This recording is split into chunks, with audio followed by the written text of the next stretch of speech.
Story time, they pulled her out of the trunk.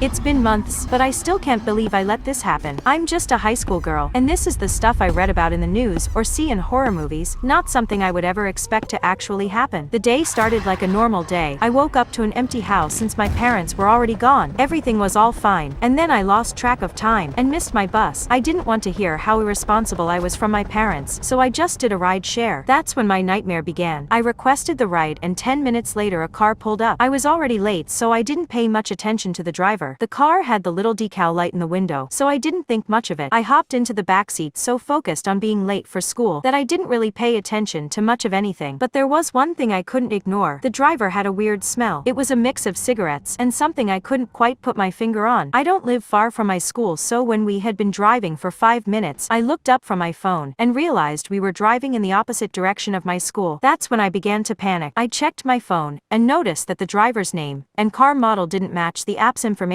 I couldn't pretend it was fine. I knew something was terribly wrong. I was so nervous, I felt sick to my stomach, and just as I was about to speak up, the lights of a police car started flashing behind us. The driver let out a string of curses and pulled over, and my heart pounded even harder. I was so relieved when the police officer approached the car, and I thought it was over. The officer asked the driver for his license and registration, and then suddenly pulled out his.